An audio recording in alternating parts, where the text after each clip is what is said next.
Attention, all passengers on flight 33.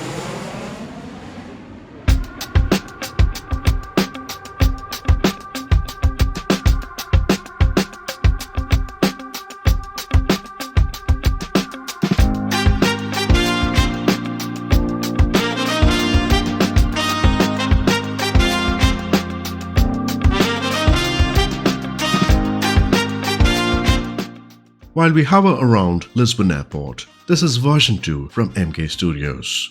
And by the way, the release is imminent for the A380. Ladies and gentlemen, we're gonna go over some real scoops on what's coming, and more interestingly, some of the aircraft that's been pending release finally surfaces to the scene. But before anything, thank you for tuning in, and I'm Chikmanglo. First off, it's been more than 2 years since the team began teasing us with the A380, and today, they're about to offer us something exciting with the latest updates. I'm gonna be honest with you, I've been tired of waiting for the A380, as every time Fly-by-Wire comes out with their updates, it would seem as though they would roll this out soon. So hopefully, this time it's the real deal, as the team have set some expectations.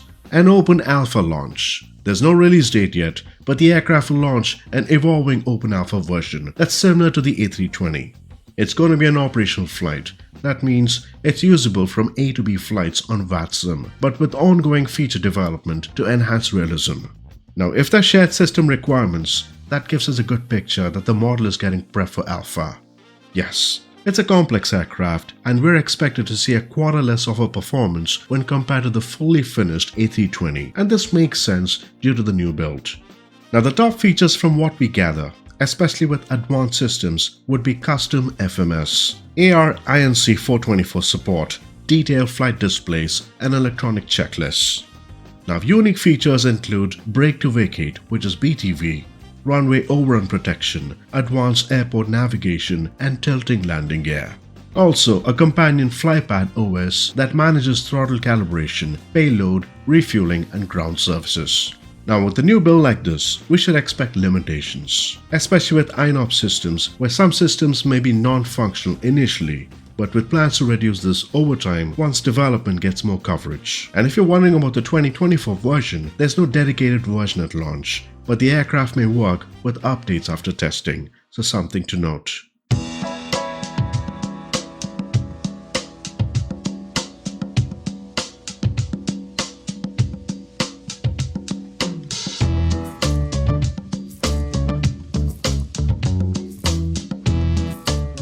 Let's talk about the 737 from PMDG. We went over iFly, and now the team of PMDG have planned some big updates. Our friend A330 driver, a former 737 pilot and a member of PMDG's tech team, showcased a significant update for the 737 series in a new video. Now, the update highlights several new features and improvements, where the model now uses a new navigation data format, allowing users to update AirRack data throughout Universal Flight Tablet that's similar to the 777. Now, this upgrade adds new leg types, such as RF legs, enhancing the aircraft's navigation. Now, the Universal Flight Tablet also received Ground Operations app. Now, this enables easier management of doors, ground services, and maintenance tasks. If you're wondering about engine behavior, this has been overhauled as well. Yes, improved response times and exhaust gas temperature for greater realism, where minor adjustments were also made to the flight model, with notable changes to flare mechanics. Another new feature allows the automatic arming of LNAV during missed approaches. Now, the update is expected soon, so for PMDG lovers including myself, sit tight as we should see this soon. Let's talk about hardware. The roadmap continues with Mini Cockpit. Now, this team is known for its Mini FCU, who announced the release of the next product, which is the Mini EFIS, an 80% scale replica of the Airbus EFIS unit, which is designed to complement the Mini FCU. Now, this mimics the real feel of the Airbus switches and buttons, where this also includes functional nav aid switches, requires us to pull and select the desired nav aid as in the real aircraft. Now, a hidden EFIS selector slot inspired by the A330 models allows the ND to display the lower ECAM screen for realistic in-flight failure management. Additionally, a chrono button on the left side helps keep the flight procedures accurately. Like the Mini FCU, the Mini EFIS offers backlighting a QNH display, and authentic Airbus blue coloring. By the way, talking about hardware, we have just received the EFIS unit from Windwing, a competitor to Mini Cockpit, and we plan to review this soon, so stay tuned for that. Continuing with hardware, we couldn't be more excited to try out the DOF Reality. This week, we released an unboxing video of the H3 platform, and man oh man, this thing is something to experience. Until I tried it myself, I didn't realize the elevation of experience. Review coming soon, by the way, and in the meanwhile, take a look at this unboxing video. Now, something interesting came up this week from Saint Engines AI. They've introduced a new partner program along with two major alpha features: Traffic Injection Phase 1 and Cabin Crisis. The partner program, available for a one-time payment of almost $50, offers early access to alpha features, exclusive Discord roles, swag, and a chance to influence development.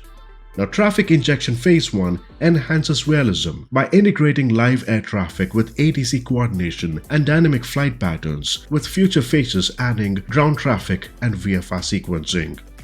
Now, meanwhile, Cabin Crisis feature introduces in-flight challenges like mechanical failures and unruly passengers with dynamic user control scenarios. Now, both these features are set to fully release by the end of this year, with the partner program ensuring early involvement and public access during beta phase, so something to note. Let's talk about Freeware. A nice vintage aircraft unveils itself to the sim from Fly and Dive. The Grumman J2F Duck. Now, this was originally built for FSX. This historic amphibious biplane has been upgraded to the sim with improved textures, flight dynamics, and new sounds. Now, the Duck, used by the US military from the 30s to World War II, served in several areas, and thanks to its ability to operate in both land and water. Now, the sim version offers three variants, which is the J2F4, J2F5, and J2F6 with 15 liveries, including a special edition from Murphy's Law.